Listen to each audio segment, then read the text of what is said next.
Bonjour à tous, aujourd'hui on va parler un peu de l'entretien de votre fourche. Pourquoi la fourche? Comparé à l'amortisseur, on a beaucoup moins besoin d'outils et c'est surtout la chose la plus exposée, une des plus exposées, donc qui demande un peu d'entretien régulier, surtout quand on est en pleine saison à rouler tous les jours. Donc on va la faire en deux parties. Une partie très simple où on n'a pas de démontage à faire. Cette partie est assez rapide. Par contre, ça va faire bien fonctionner la fourche, mais ça ne nettoiera pas l'intérieur. Voilà, ça sera dans la deuxième partie. Donc pour cette première partie, vous allez voir, on a besoin que de très peu de choses. Un tout petit tournevis pour décoller le ressort qui est autour du joint. Ça c'est important parce que sinon il va nous embêter. D'accord? Un petit bout de scotch pour le retenir. Ça va vous éviter de vous énerver après parce qu'il n'arrête pas de tomber. Voilà. Un rilsan tout simple, je vous le montre. Voilà, qui nous permettra de décoller le joint racleur et surtout de ne pas l'abîmer. Et puis, la chose un petit peu plus compliquée à trouver, c'est une seringue dans laquelle j'aurais mis de l'huile de lubrification chez RockShox, par exemple. Moi, j'utilise ça depuis longtemps. C'est de la 0,30 qui est spécifique à cet entretien. Donc, on a dit un rilsan, une seringue avec de l'huile dedans. La suite, elle est très simple, vous allez voir.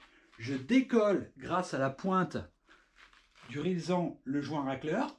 Ok, ça me laisse un petit peu de place. Voilà, je décolle le joint et ensuite, tout le tour, je vais rentrer un petit peu d'huile sur toute la circonférence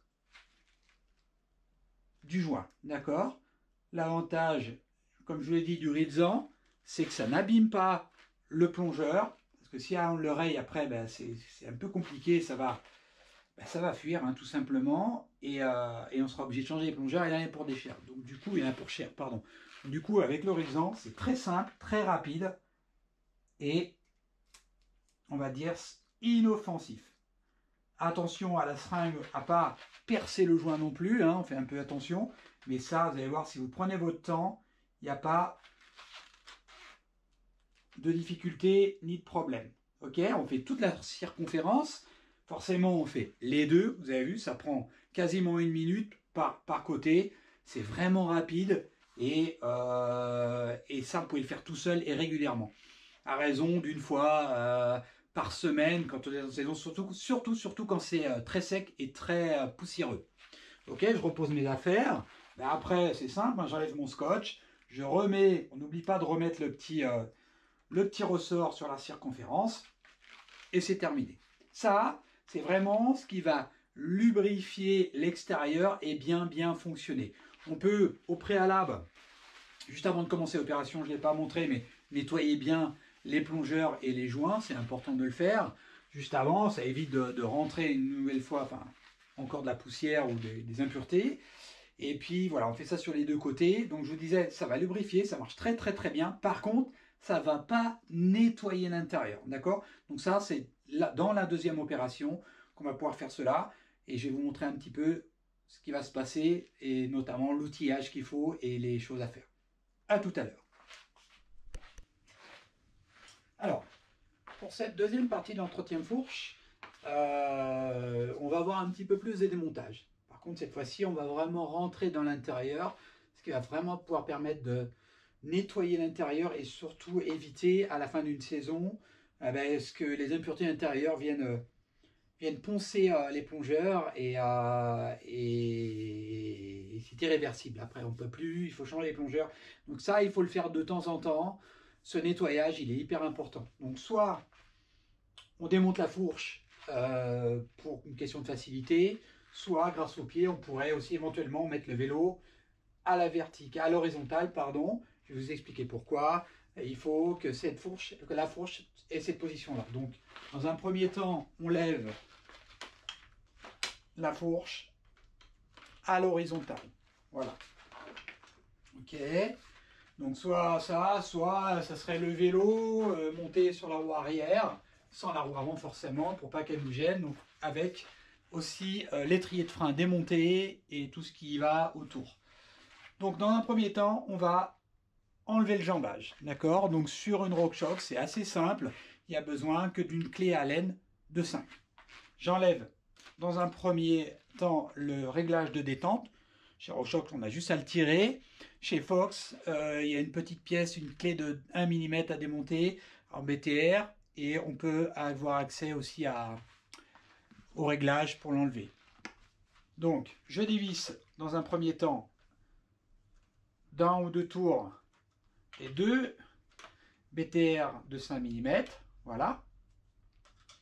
Donc, on a besoin de cette BTR et d'un maillet plastique. J'ai bien dit plastique, d'accord, pour pouvoir taper assez fortement dessus. Voilà.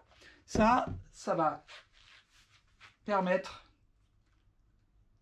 de désolidariser, c'est dur à dire ça, d'enlever tout simplement. Vous allez voir, donc j'ai récupéré mes deux vis et je vais pouvoir tirer sur mon jambage. On fait attention à ce moment-là, il peut rester à l'intérieur quelques gouttes d'huile, vous voyez, c'est cette fameuse huile qui coule, je ne sais pas si vous voyez, voilà, ça c'est de l'huile de fonctionnement, ok. Donc à partir de ce moment-là, on va vider et nettoyer l'intérieur du jambage qui est souvent sale. Donc là, on ne s'embête pas trop la vie, hein. On va prendre un chiffon, papier ou ce que vous voulez, et on va vraiment nettoyer l'intérieur. Ok. On peut même au préalable, vous allez voir, enlever, parce que de toute façon, il faudra les nettoyer. Donc soit avec une toute petite pointe à tracer, on peut enlever les petites mousses qui sont à l'intérieur. Ok.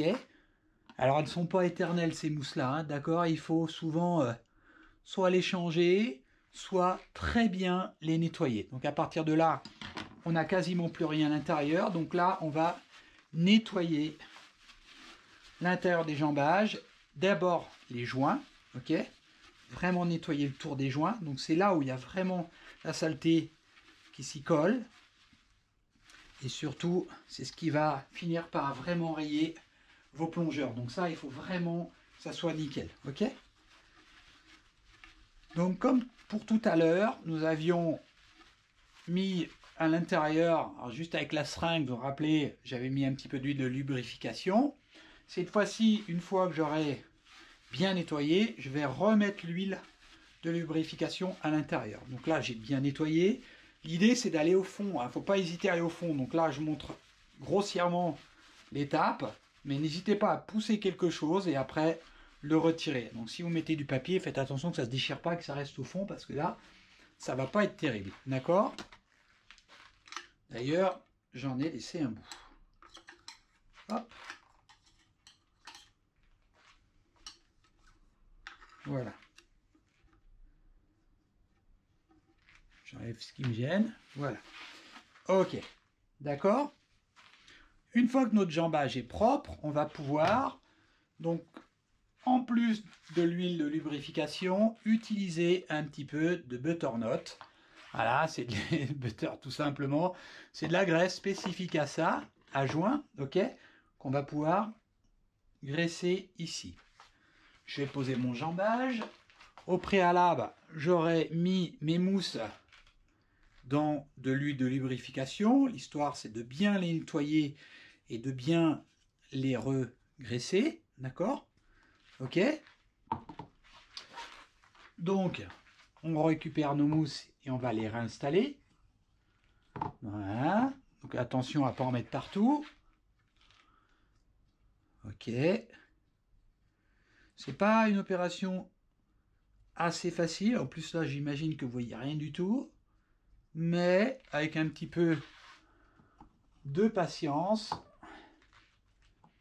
on va réussir à remettre les petites mousses. Ces mousses-là, franchement, c'est vraiment celles qui récupèrent toute la saleté, donc il faut vraiment les nettoyer. Si vraiment elles sont sales, vous pouvez carrément les nettoyer à l'eau, bien les sécher, et après les regraisser, hein, d'accord? Ok, donc là, c'est fait. Donc là, une fois que cette opération est faite, je prends un peu ma graisse RockShox spécifique aux joints et je vais graisser l'intérieur des joints. Ok, ça va relubrifier tout le système. Donc les bacs de guidage qui sont un petit peu plus au fond, là, qu'on ne voit pas. Et les joints.